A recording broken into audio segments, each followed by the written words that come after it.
pour cette session vers le français.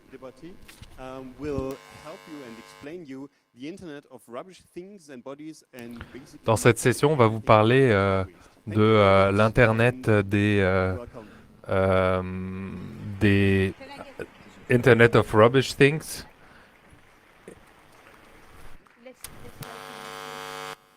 Less light in my face.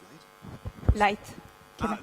Can I get less light in my face? Okay, a little bit less light for the speaker. Yeah.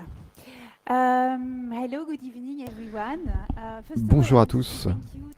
Tout d'abord, je veux dire bonjour à Noah, à Grégor et à tout le monde au CCC pour m'avoir accueilli encore une fois cette année. On m'a confié la mission, tout comme en 2018, de vous présenter certaines des choses les plus intéressantes, les plus excitantes dans l'art et la technologie de cette année passée. Comme l'année passée, je suis un peu parti sur des tangentes et j'ai une espèce de vision tunnel du sujet et je me suis beaucoup concentré en fait sur les déchets électroniques. On va beaucoup en parler dans la prochaine heure, mais je suis sûr que ça va quand même être intéressant, enfin en tout cas je l'espère. En tout cas la plupart des projets sont de 2019. Alors pourquoi est-ce que j'ai pensé que ce serait une bonne idée de vous parler des déchets électroniques ? Eh bien, tout d'abord, le thème du CCC de cette année, c'est l'épuisement des ressources. Et donc, on peut facilement y brancher des sujets écologiques. Et la deuxième raison, c'est qu'il y a quelques mois, je suis allé voir une exposition d'un photographe suisse qui a passé 4 ans à travers le monde à essayer de comprendre pourquoi les transhumanistes voulaient changer et, soi-disant, augmenter leur corps. Il a recueilli des documents sur tout ce qu'il trouvait et il a essayé de montrer comment des gens essayaient de passer de corps handicapés à des corps entre guillemets traditionnels ou même suraugmentés. Alors une des manières de faire ça, c'est les puces RFID que vous pouvez vous implanter et qui vous permettent d'avoir accès par exemple à des bureaux sans avoir de carte ou au transport public. Et on m'a dit récemment que les puces RFID existent aussi sous forme de tatouage. Et vous pouvez aussi avoir des aimants implantés sous vos doigts qui vous permettent de lancer des champs électromagnétiques. La première fois que j'ai entendu parler de ça, c'était il y a plus de 10 ans, c'était un des premiers congrès du CCC auquel j'ai participé, c'était à Berlin. Et c'était une journaliste qui s'appelait Quinn Norton qui expliquait qu'elle venait d'avoir cet aimant implanté et elle nous racontait comment elle se sentait par rapport à ça. Je pourrais multiplier les exemples, on voit à l'écran là, mais les gens qui sont à la pointe du corps augmenté, c'est les transhumanistes. En voilà un, Igor Trapeznikov. Il est à la tête de la communauté transhumaniste russe. Il a un certain nombre d'implants RFID, mais aussi un appareil qui transforme la vision en son, et qui est en particulier utile pour les personnes qui ont des problèmes de vision ou qui sont aveugles. Et puis bien sûr, en addition des corrections entre guillemets du corps, il y a des gens qui se font implanter des choses comme du titanium dans les genoux ou dans les épaules. Et voilà, une des images que j'ai trouvé le plus impressionné, c'est que les gens peuvent avoir ce genre de vis à l'intérieur de leur corps. Le pacemaker, bien sûr, un autre exemple, et ce qui le rend intéressant, c'est que c'était un des premiers exemples d'appareil électronique qui a trouvé moyen de rentrer dans nos corps. Il est devenu de cette façon emblématique de la mécanisation à venir du corps humain. Et puis bien sûr, il y a tous les objets qui communiquent avec l'électronique et que vous pouvez mettre dans votre corps et qui peuvent communiquer avec d'autres ordinateurs. Et c'est pour ça qu'on parle de l'Internet des corps et non plus seulement l'Internet des objets. Voilà un pancréas bio-artificiel pour les gens qui ont un diabète de type 1. Il y a tellement d'objets qu'on dit smart, d'objets connectés, qu'on peut se mettre ou s'additionner à son corps. Par exemple, les lentilles connectées. Et après avoir vu cette exposition, j'ai commencé à regarder les gens autour de moi avec un œil différent et à me demander qui d'autre a des bouts de métal, d'électricité, d'électronique dans son corps. Et c'est là que mon obsession pour les déchets électroniques est née. Qu'est-ce qui se passe après la mort pour les gens augmentés? Je ne sais pas si ça vous intéresse, mais j'ai fait quelques recherches là-dessus. Alors, si on est enterré d'une façon traditionnelle, c'est-à-dire avec tous vos gadgets et toute l'orthopédie que vous avez été implantée. Par contre, si vous êtes incinéré, on n'incinère pas, par exemple, votre pacemaker, parce qu'il y a des risques d'explosion. Et j'ai aussi entendu parler d'un nouveau service qui a l'air intéressant. C'est, par exemple, quand vous êtes incinéré, le titanium ou le métal ne brûle pas. Et donc, il y a cette entreprise qui récupère tout le métal pris dans les cendres. En fait, il y a plusieurs entreprises qui font ça à travers le monde. Ils récupèrent tout le métal, ils les divisent selon le type de métal, et après ils les font fondre en lingots. Et ils les revendent aux services non seulement médicaux, mais aussi à toute l'industrie aéronautique. Donc c'est-à-dire qu'il y a des parties d'un corps qui peuvent devenir partie d'un avion ou d'une voiture ensuite. Alors ensuite, j'ai commencé à imaginer que probablement dans le futur, des archéologues trouveront des squelettes avec des déchets électroniques pour les gens qui auraient été enterrés avec. Et on trouvera donc des bouts de métal à l'intérieur de squelettes où on trouvera aussi des morceaux électroniques en décomposition. Et c'est ce qui a fait que j'ai commencé à voir des déchets électroniques un peu partout. Je veux jamais manquer une opportunité de montrer mon chien qui est équipé d'une puce RFID. Et les animaux, par exemple, sont enterrés avec leur puce. C'est dur de ne pas mentionner une des icônes du e-waste, c'est Agbobloghi. Je ne vais pas vous raconter toute l'histoire, parce que je suis sûr que vous avez déjà vu ce genre d'image. Donc ici, c'est à Accra, dans la capitale du Ghana, où on a des containers complets d'appareils électriques, de déchets électriques et électroniques qui sont brûlés. La presse aime vraiment parler de ça et aime bien montrer cet endroit dans lequel vos appareils électroniques viennent mourir et où vous avez des gens qui passent toute la journée à disséquer vos appareils et essayent de récupérer du métal précieux, du cuivre, de l'argent, etc. Bien sûr, ils travaillent dans des conditions terribles. C'est extrêmement toxique de travailler là-bas et ils souffrent tous de maux de tête, de problèmes respiratoires, de difficultés du sommeil, etc. Mais c'est vraiment la manière dont la presse dépicte ça. Il y a pas mal de parties qui manquent dans cette narrative. La première, c'est qu'on n'est pas assez conscient du rôle important que ces gens jouent pour nous, parce qu'ils récupèrent le métal. Nous, on a l'impression que le métal est partout, mais à la surface et dans la terre, certains métaux vont être de plus en plus difficiles à récupérer. Cette année, l'UNESCO a déclaré l'année de la table périodique des éléments, et on voit sur ce tableau périodique les éléments qui sont en orange, c'est les éléments qui seront de plus en plus difficiles à récupérer et à miner.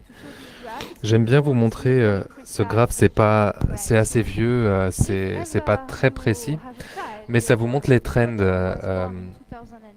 Si vous avez un enfant qui est né en 2010, le jour où votre enfant aura 20 ans, il y aura plus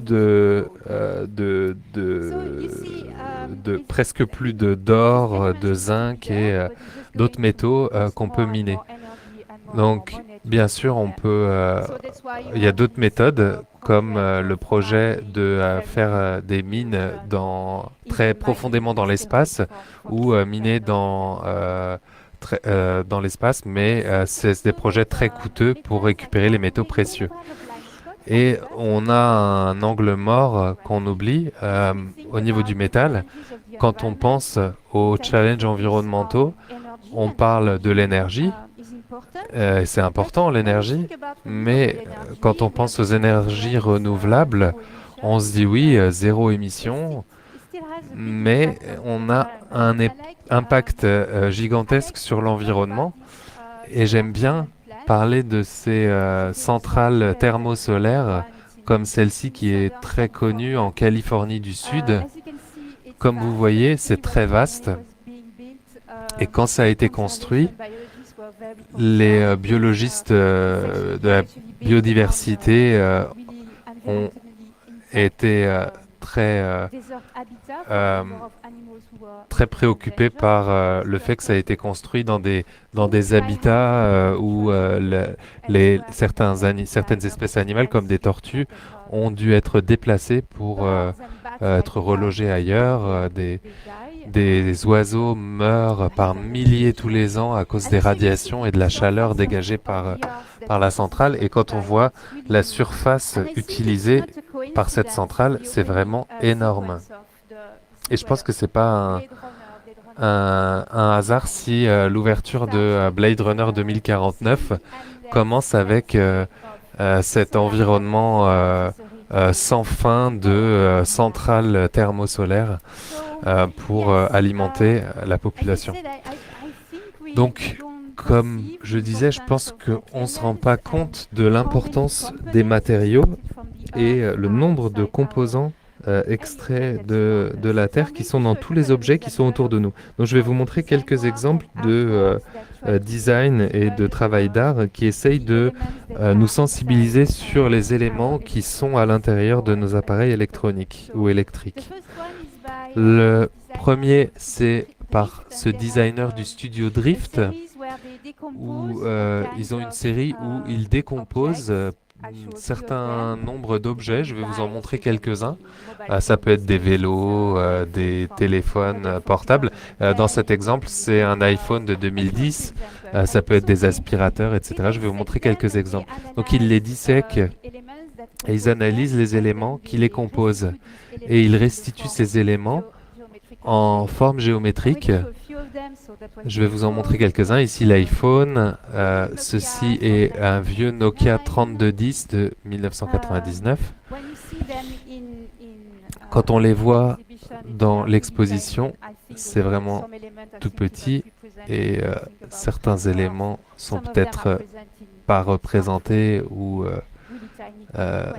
parce qu'ils sont vraiment en quantité très très limitée dans les téléphones par exemple. Mais voilà par exemple une autre image qui est très grande. Donc c'est une Volkswagen Beetle de 1980, une coccinelle. Et on voit ici par exemple des cheveux de cheval et du bouchon, du liège. Ici on a un câble électrique. Donc on a beaucoup de plastique et un peu de cuivre pour 1 mètre. Ici c'est mon préféré, c'est une Kalachnikov. Donc on voit les balles à l'avant. Et la première fois que j'ai vu cette exposition, si je regardais pas le label, j'avais aucun moyen de reconnaître quel était l'objet présenté. Ça montre vraiment l'ignorance des gens, surtout des gens comme moi. Ici, on pourrait deviner le pinceau. Ça, c'est le dernier, c'est une ampoule. Donc, c'est des éléments, c'est une manière design de représenter les éléments qui sont autour de nous. Et c'est sympa, mais j'aime bien aussi les artistes qui adoptent des stratégies un peu plus brutales. Danny Plogger voulait aussi nous montrer l'intérieur d'appareils électroniques. Donc la première partie de son projet a commencé en 2017, où il a infiltré Philips. Vous savez, ces gens que vous voyez dans les expos qui essayent de vous vendre des gadgets en vous disant ça va changer votre vie, voilà ce qu'il peut faire, etc. Il a été du coup embauché pour vendre un rasoir ultra sophistiqué pour hommes. Et il voulait vraiment voir la dynamique et la logique derrière cette innovation constante des appareils électroniques. Donc c'était la première partie. Il a mis la main sur des documents confidentiels qui expliquent vraiment que les gens chez Philips ont ces équipes, je parle de Philips, mais je pense que c'est pareil partout, qui analysent les consommateurs que nous sommes et cherchent les meilleurs moyens pour nous séduire et pour nous faire acheter leurs produits. Et la seconde partie de son projet, c'était cette année, où il a acheté cette machine. C'est une machine qui s'appelle un testeur de stress industriel. Donc, il l'a acheté sur Alibaba en Chine et en général, c'est utilisé par des fabricants d'appareils électroniques et ça simule les types d'accidents qui peuvent arriver à vos appareils électroniques, donc marcher dessus, les faire tomber. Je vais vous montrer ici une vidéo de celui qui l'a acquis.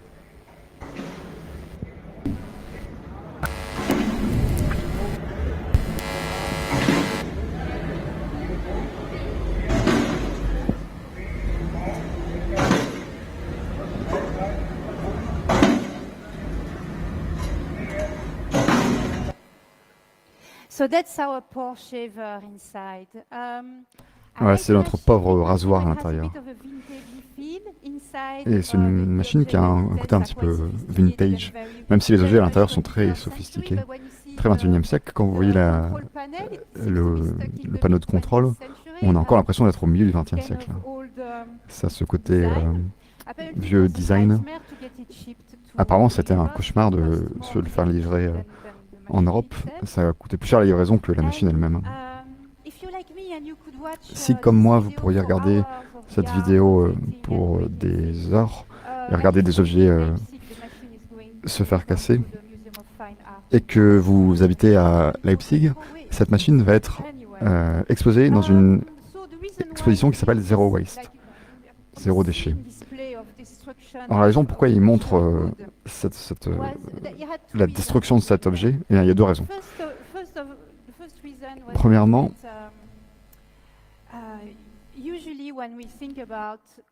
d'habitude, quand on pense à des biens de consommation, à comment on consomme trop, à comment on produit trop de déchets, on met souvent la responsabilité sur le consommateur. Et c'est vrai qu'on a une responsabilité là-dedans. Mais en fait, la responsabilité, elle commence bien en amont dans la chaîne. Elle commence par toute la ligne de production, et en particulier le design, la recherche et le développement, mais aussi l'ingénierie, qui trouve de nouveaux moyens, qui cherche toujours de nouveaux moyens de nous séduire ou de mettre à jour des objets qui existent déjà. Et la seconde raison de ce projet, c'est qu'il voulait faire un commentaire sur les makerspaces, les espaces où on fabrique.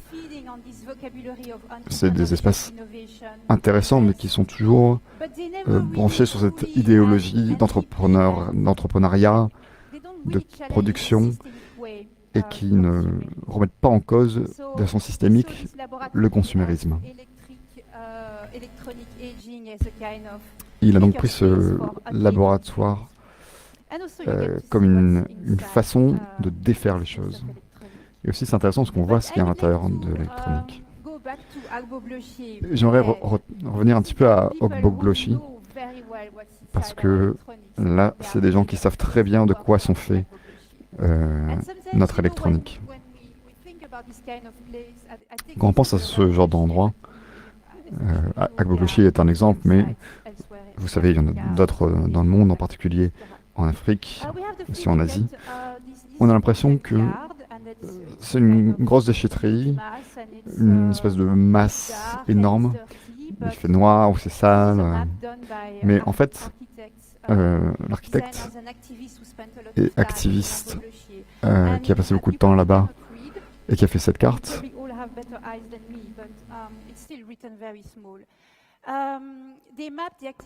nous a montré une cartographie de l'activité d'Agbogloshi. Et c'est là qu'on voit qu'il y a par exemple un makerspace, un espace dédié au désassemblages, des espaces pour manger, des espaces pour prier, des espaces pour s'amuser. Et aussi on pense souvent que ce sont juste des gens qui dissectent notre électronique, mais en fait la manière dont ils travaillent est assez sophistiquée et assez précise. Premièrement, ils récupèrent des containers pleins d'électronique, parfois même des voitures entières. Ensuite, ils les divisent en flux, en ligne, en stock, par exemple là, en photocopieuse. Ils arrivent à détecter ce qui peut être réparé ou pas, mais aussi quelles parties de la machine ou de l'ordinateur peuvent être sauvées, peuvent être réutilisées pour faire quelque chose d'autre.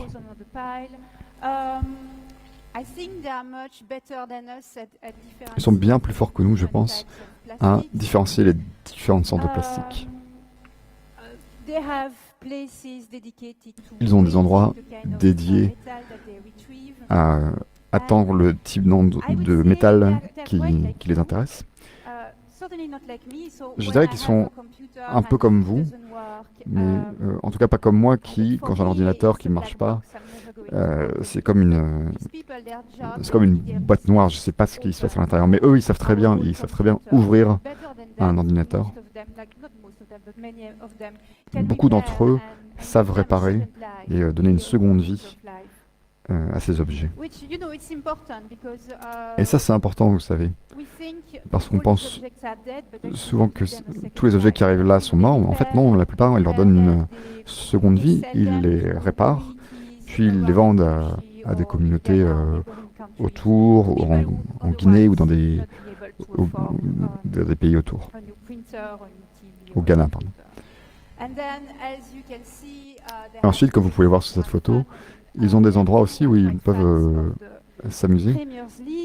Ils aiment beaucoup, par exemple, la Ligue anglaise de football. La carte que j'ai montrée juste avant avec les activités à Agbogloshi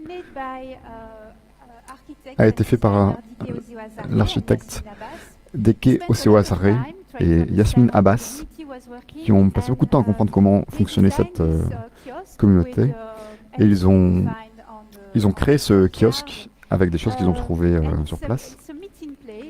Et c'est un espace de rencontre où ils ont invité la communauté d'Agbogloshi pour rencontrer des gens, des diplômés ou des étudiants en sciences de l'ingénierie ou en maths, afin que ces étudiants qui avaient jusque-là une vision très théorique de la technologie puissent rencontrer ces gens qui ont une compréhension très sophistiquée et un savoir-faire très poussé de la technologie, afin qu'ils puissent échanger des idées ou réfléchir à des nouvelles façons de faire leur travail. Par exemple, pour récupérer le cuivre, auparavant ils brûlaient le plastique, ce qui était très nocif. Et maintenant, ils ont trouvé une manière de faire ça sans devoir brûler le plastique. Et donc, le travail est plus sûr. Et c'est un win-win pour tout le monde, puisque ça permet de récupérer plus de matériaux. Ils ont développé de nouvelles manières de travailler, également de nouveaux outils. Et ils ont aussi pu s'amuser. par exemple, ils ont créé des drones avec des choses qu'ils ont trouvées dans la décharge. Donc c'est un projet que j'aime beaucoup parce que ça rend hommage à une sorte de travail qui n'a pas beaucoup de reconnaissance et qui pourtant est très important quand on pense, par exemple, aux métaux qu'on utilise pour faire notre électronique ou même nos panneaux solaires ou nos éoliennes ou toute l'énergie renouvelable qui a besoin de ce genre de métal et qui est un métal de plus en plus rare, ou en tout cas qui est plus difficile de récupérer. Donc c'est une des raisons pour lesquelles j'aimais beaucoup ce projet. Et aussi, ça me rappelle de cette performance de Mirle Laderman Ukeles. Elle a décidé qu'elle voulait être une artiste résidente au département sanitaire de la ville de New York. Elle a passé, c'est les personnes qui récupèrent les déchets, et elle est restée avec eux plusieurs jours et du matin jusqu'au soir. Et elle voulait tous les rencontrer, elle voulait vraiment passer du temps avec eux. Elle les a remerciés d'avoir de maintenir New York propre.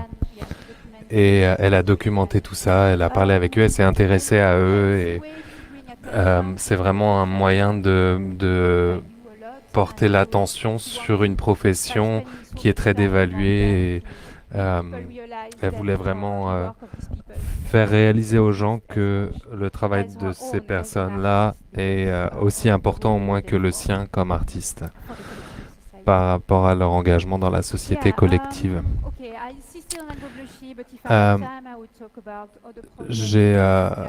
J'aimerais passer plus de temps sur des... Si j'avais plus de temps, je passerais plus de temps sur des projets en Afrique comme celui-ci, une start-up AB3D qui produit des imprimantes 3D qui font en réutilisant des objets électroniques, des déchets électroniques.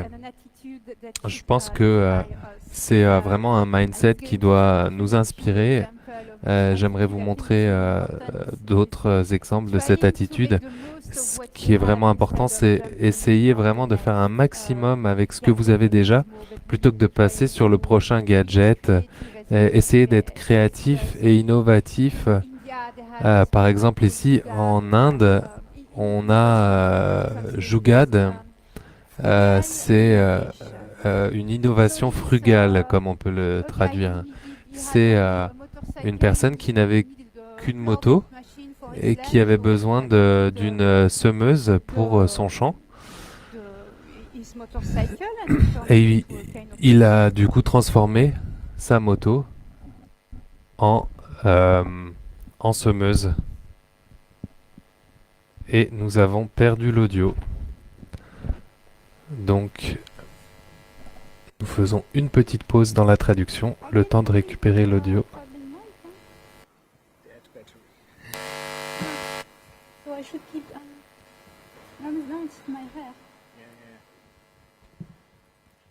In the meantime, En attendant, notre petite musique d'attente. Ah, nous allons reprendre. Tout le monde connaît les règles de base, 6-2-1, 6 heures de sommeil par jour, 2 repas chauds, 6 heures de sommeil, 2 repas chauds par jour et une douche. Souvenez-vous-en. Et n'oubliez pas vos poubelles dans la salle.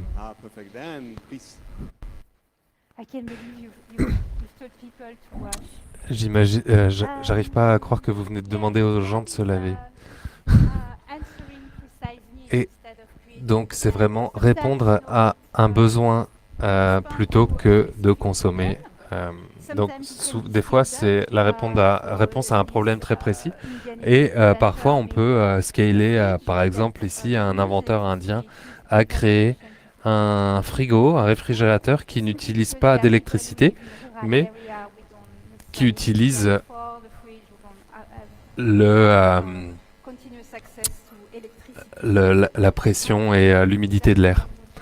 Et bien sûr, le meilleur exemple, c'est la mission spatiale indienne. Depuis 2014, l'Inde a une sonde qui orbite autour de Mars et tout le monde en Inde parle du fait que cette mission dans l'espace l'a coûté moins cher que le blockbuster hollywoodien moyen sur l'espace. C'est pas vraiment de faire les choses pas chères, mais c'est réinventer les processus de design ou de manufacture, de distribution de produits. Je n'ai pas trop de temps, donc je vais devoir passer sur quelques éléments. Donc je suis allé en Inde, en Afrique. Donc revenons à l'Asie parce que j'aime beaucoup ce projet. C'est un projet par un artiste qui a également vu des photos d'Agbogblochi et d'autres. Et il a été intéressé par les déchets électroniques. Et donc il est à Taïwan et il a trouvé cette société qui traite les déchets électroniques que personne ne veut. La plupart se concentrent sur le métal cher et rare, comme le cuivre, mais on en a certaines parties que personne ne veut, comme par exemple certains qui contiennent du mercure ou les écrans CRT ou les fibres de verre. Des choses que personne ne sait vraiment réutiliser et eux ont trouvé un moyen. La société s'appelle Super Dragon Technology et ce qu'ils ont fait, c'est qu'ils ont juste pris tous ces déchets que personne ne veut, ils les ont écrasés, compressés, mélangés avec de l'époxy et ont créé ces objets que vous voyez ici, qui sont faits à la main, qui peuvent imiter très bien l'apparence de bronze, de marbre ou de porcelaine, de très beaux matériaux. Et ils jouent un peu sur les concentrations d'époxy et de poudre de plomb pour simuler le poids des objets. Bon, le problème c'est qu'ils contiennent beaucoup de plomb, donc il ne faut pas trop les manipuler à la main. On a aussi certains objets qui sont très esthétiques et ils ont aussi ces petits objets magnifiques qui sont des faux cailloux, qui sont vraiment excentriques et fous. Mais ce ne sont pas n'importe quel caillou, ce sont des pierres scolaires où un intellectuel chinois ira à la campagne et trouvait ces rochers sculptés par des éléments avec des formes intéressantes. Et c'était au XVIIIe siècle et il pensait que c'était un résultat de la nature. Aujourd'hui, on peut encore en acheter aux enchères, par exemple. Mais ce qui est vraiment intéressant, c'est la manière dont ils pensent. Ils ont vraiment vu qu'il y avait une différence entre les arts appliqués, faire des choses pratiques, et les arts fins, à faire des choses qui sont vraiment inutiles et que dont personne n'a besoin vraiment. Et les objets que je vous ai montrés, c'est vraiment ce qu'ils appellent le green art, donc l'art écologique. Et ils ont une galerie dans laquelle ils exposent ces objets avec un narratif audio ou un texte qui explique l'histoire de l'objet et comment il est devenu qu'il a été extrait, qu'il est devenu de l'électronique et ensuite une poubelle et qu'il a été réutilisé pour devenir de l'art. J'ai pas le temps pour cette partie-là, mais rapidement, je suis connu pour donner des talks très déprimants, donc j'aimerais mettre un peu de joie dans ma session. Les choses changent et maintenant on a des Repair Café qui ont beaucoup de succès. Donc on a des magasins, des boutiques qui ne sont pas affiliés à des vendeurs pour donner une seconde vie à des objets. Les gens au Genius Bar, par exemple, Apple, euh,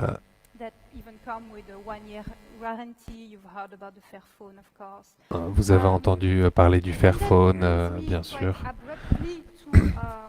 Ça m'amène de manière assez abrupte à un autre sujet duquel je voulais parler, c'est les déchets nucléaires. Bon, je voulais parler de ça parce que c'est une sorte de déchet, c'est de l'énergie, c'est problématique. Donc, qu'est-ce qu'on fait quand quand on est dans un pays qui a produit énormément de déchets nucléaires? Donc, c'est toxique pendant des millions d'années. Donc, on a deux solutions. Soit vous les gardez à disposition, vous les enterrez pas trop loin, et si dans quelques années quelqu'un découvre un processus de découverte, vous pourrez le recycler. Ou par exemple en Finlande, ou en France, vous les enterrez très très très très profondément dans du stockage que vous ne rouvrirez jamais. Mais ça va être toxique pendant des millions d'années. Et comment vous faites pour les générations prochaines? Soit utiliser du texte, mais le langage change. Par exemple, il y a longtemps où tout le monde parlait un peu de latin, et aujourd'hui, beaucoup de gens n'arrivent plus à la comprendre. Même si votre langue maternelle est anglaise, lire un texte médiéval de l'anglais, c'est difficile. Donc. Alors certains ont pensé avoir un système d'icônes, comme par exemple le squelette, avec la tête de squelette, que tout le monde peut associer avec la toxicité. En fait, c'est un symbole qui date seulement du 19e siècle. Pour les chrétiens au Moyen Âge, quand ils voyaient un crâne et des os, ils pensaient plutôt au renouveau, à la résurrection. Si vous montrez aux enfants le symbole, ils vont pas dire toxicité, ils vont dire par exemple « Oh, des pirates, l'île au trésor ». Donc vous voyez, là aussi les icônes, c'est pas si simple. Alors les sémioticiens et les artistes ont essayé de penser à ce problème. Comment signaler aux générations très très distantes de nous qu'il y a quelque chose de spécial enterré ici. Oh, j'avais oublié. Même si vous trouviez un message, vous devez être sûr que les gens le prendront sérieusement. Sur les côtes du Japon, il y a ce qu'on appelle des pierres à tsunami, où il est marqué « Surtout ne construisez pas ici, puisque les tsunamis vont revenir », mais personne n'a écouté ce qui était marqué sur ces pierres. Donc pour en revenir aux sémioticiens et aux artistes, il y en a un qui a eu l'idée pour conserver la mémoire du danger du nucléaire, c'est qu'il faut que vous l'intégriez dans la fabrique même de la société. Il a donc suggéré la création d'un ordre religieux sur l'atome, sur l'atomicité, un ordre qui serait en charge de garder en vie ce message et un certain folklore autour de ce danger. D'autres ont dit, eh bien, nous devrions planter une forêt d'arbres génétiquement modifiés afin que pendant l'automne, on voit par exemple des feuilles bleues qui ensuite tombent et font un beau tapis de feuilles bleues. Et que beaucoup de gens se disent comme ça dans des milliers d'années, oh c'est un lieu sacré, et il faut donc le considérer différemment. C'est une idée très belle, mais je la trouve un petit peu naïve, puisque les gens n'ont pas l'habitude de respecter les beaux paysages, si on regarde un petit peu l'histoire. Il y a aussi eu des idées plus cyniques de modifier des chats pour que le chat commence à luire, ou en tout cas change la couleur de sa fourrure dans la présence de radioactivité. Donc un chat qui se modifierait en présence de radioactivité. Alors c'est pas le chat qu'on voit là sur l'écran, ça c'est une interprétation artistique de Marcel Ricli. Bon, je trouve pas ça très sympa, mais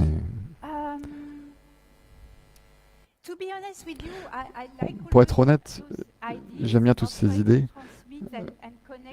d'essayer de transmettre et de se connecter avec des gens qui vivent dans des temps très lointains, des temps qu'on peut même pas imaginer ou comprendre. Mais je suis pas vraiment convaincu. C'est des idées charmantes, mais je crois pas qu'elles pourront passer l'épreuve du temps. Principalement parce que les périodes dont on parle, même dans 10 000 ans, ça va bien plus loin que l'expérience humaine. Comment est-ce qu'on peut avoir une connexion avec ça? C'est tellement loin que ça devient abstrait, presque irréel. Alors j'ai pensé à ces projets depuis plusieurs années. Et je me suis demandé, est-ce qu'il y a des projets, artistiques ou autres, qui peuvent avoir un lien physiquement ou émotionnellement avec un temps très éloigné, mais depuis le passé. Parce que là, on peut trouver une trace. J'ai pas pu vraiment trouver de projets qui m'ont convaincu ou une idée vraiment efficace pour faire ça, jusqu'au mois dernier, où à Turin, j'ai trouvé ce plug anal fait par un artiste suédois qui s'appelle Thomas Hamann et qui a ceci de particulier qui est fait de coprolite, c'est-à-dire plus ou moins d'éjection de dinosaures d'il y a 140 millions d'années. Et c'est là que j'ai découvert qu'il y avait une espèce de marché noir pour les excréments de dinosaures fossilisés. Vous pouvez l'acheter sur Amazon par exemple, je ne sais pas si ça sera authentique, mais en tout cas vous pouvez. Et là je me suis dit, mais c'est ça, si vous l'achetez et l'utilisez, vous êtes en connexion proche avec un être qui a vécu il y a très très longtemps.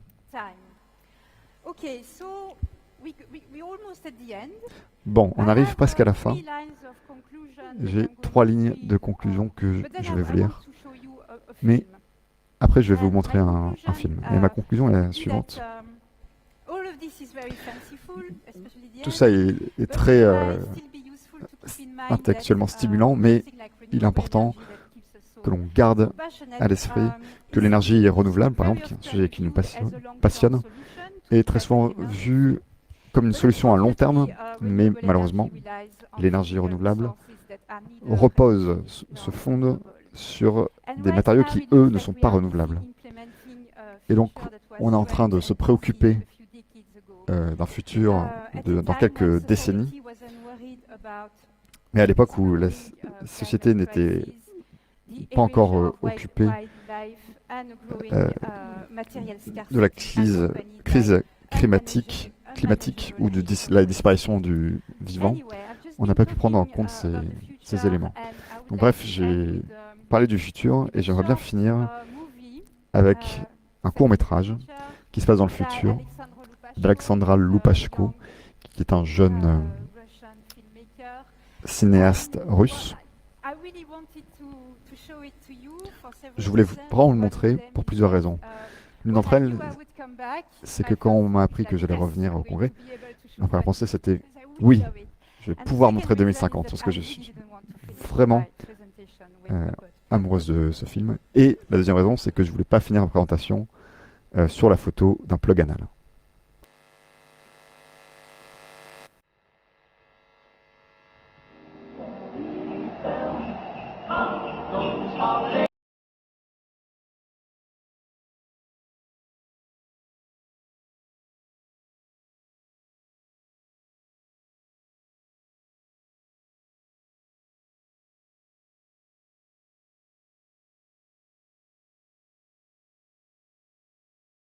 Последние новости. Вчера в главном офисе компании Robotex состоялась торжественная презентация роботов 4-го поколения. В наступившем 2050 году... Торговый центр Роботленд работает круглосуточно. И тогда ежик сказал роботу: Наконец, мечта человека...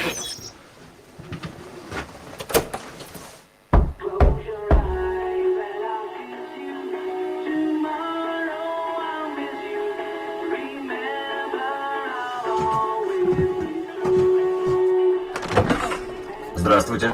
Здрасте. Вас приветствует компания Oriflame. Желаете ознакомиться с обновленной линейкой продукции?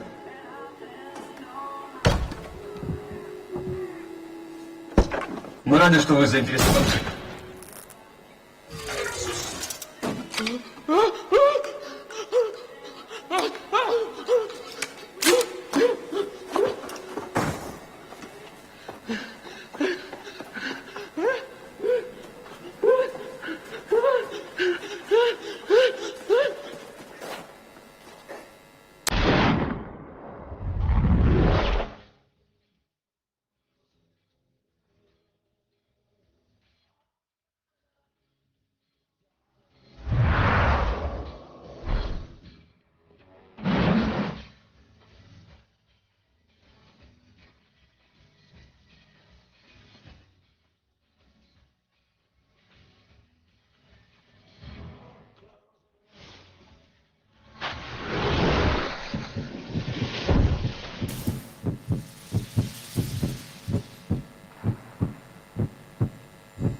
Мужик, не стреляй, я не робот.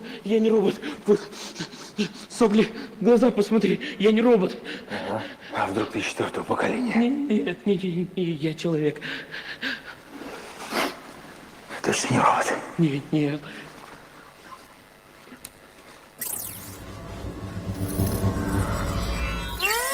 Это ключи, мужик, вот, ключи. Убери ствол, я не робот, я человек. Отметь здесь дорожные знаки.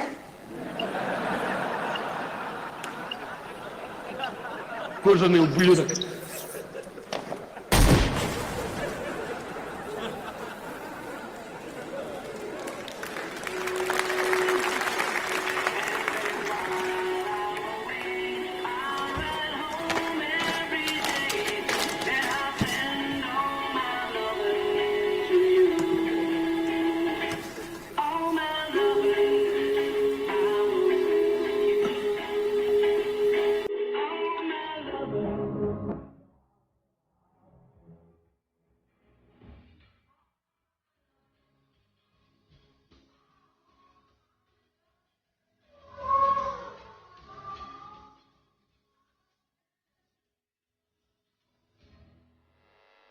Yeah.